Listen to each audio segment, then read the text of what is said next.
తెలంగాణ రాష్ట్ర ఏర్పాటుతోనే ఈ రాష్ట్రంలో ఉండబడినటువంటి బడుగు బలైన వర్గాల బతుకుల్లో మార్పులు వస్తాయని ఆశించి మరి ఎంతోమంది బీసీ బిడ్డల ఆత్మ బలిదానం సాక్షి వచ్చిన తెలంగాణ రాష్ట్రంలో మరి ఒక నియంతృత్వ పాలన కొనసాగిస్తే దానికి వ్యతిరేకంగా జరిగినటువంటి పోరాటంలో ప్రత్యామ్నాయంగా ఆలోచించి మరి వాళ్ళ బీసీల కోసం అనేక రకాల హామీలు ఇచ్చి అదేవిధంగా వాళ్ళ యొక్క మేనిఫెస్టోలు 16 నెంబర్ పేజీలు ఇచ్చినటువంటి మేనిఫెస్టోలు ఇచ్చినటువంటి హామీలని నమ్మి ఈ ప్రాంతంలో ఉండబడినటువంటి కాంగ్రెస్ పార్టీని అధికారంలో తీసుకొచ్చి మరి 2 సంవత్సరాలు గడిచిపోయినప్పటికీ కూడా 6 నెలల్లో పూర్తి చేస్తా అన్నటువంటి ఏ ఒక్క హామీని కూడా పూర్తి చేయకపోగా మరి ఇక్కడ ఉన్నటువంటి మా బీసీ బిడ్డలైనటువంటి మా మంత్రులు కూడా అక్కడ ఏం చేస్తారు అనేటటువంటి అర్థం కాని పరిస్థితుల్లో ఉన్నటువంటి మా మంత్రులకు ఒక హెచ్చరిక చేస్తూ ఉన్నాం.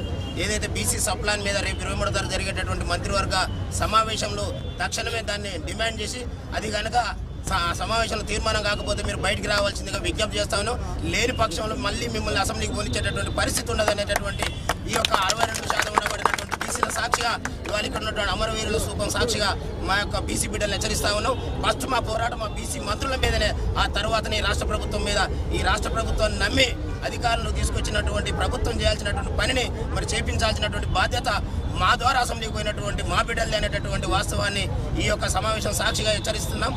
ఇవాళ ఇక్కడ ఉన్నటువంటి మా బీసీ బిడ్డల యొక్క బాత్రూమ్లకు కేటాయించినటువంటి పైసలు కూడా ఖర్చు చేయనటువంటి దీనమైన స్థితిలో ఉన్నటువంటి ఈ రాష్ట్ర ప్రభుత్వాన్ని, రాష్ట్ర మంత్రివర్గాన్ని మరి ఇక్కడ ఉన్నటువంటి మా మంత్రులు హెచ్చరించాల్సిందిగా డిమాండ్ చేస్తా ఉన్నాం. అదేవిధంగా బీడీ కార్మికులకు కేటాయించినవి కావచ్చు, మా వృద్ధులకు వితంతులకు ఇచ్చిన శానిటరీ కోసం కేటాయించినటువంటి నిధులు కూడా మరి ఖర్చు చేయకపోగా మాకు సప్లాన్ అనేటటువంటి చట్టబద్ధత లేకపోవడంతో మరి అవి క్యారీ ఫార్వర్డ్ కాకపోవడంతో అనేక రకాలుగా ఇబ్బందులకు గురవుతున్నటువంటి మా బీసీ సమాజం ఇవాళ ఇక్కడ ఉన్నటువంటి అన్ని సంఘాలు ఇవాళ ఐక్యమై ఈ రాష్ట్రంలో ఈ ప్రభుత్వాన్ని గద్దె దింపడానికి సిద్ధమవుతా ఉన్నాం. తక్షణమే ఏదైతే ఇచ్చినటువంటి హామీలు 6 నెలల్లో ఇస్తా అన్నటువంటి మహాత్మా జ్యోతిబా ఫూలే మరి బీసీ సప్లాన్ని తక్షణమే అమలు చేయాలి.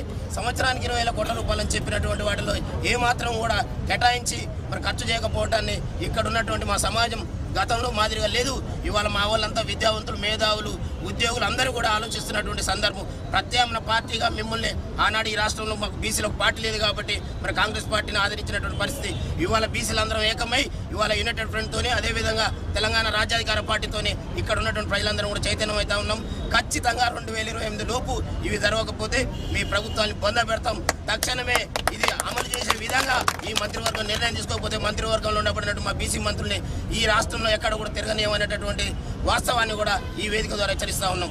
ఈ కార్యక్రమం పాల్గొన్నటువంటి మా బీసీ సంఘాల పెద్దలందరూ కూడా పేరు పేరున ధన్యవాదాలు తెలియజేస్తా ఉన్నాం.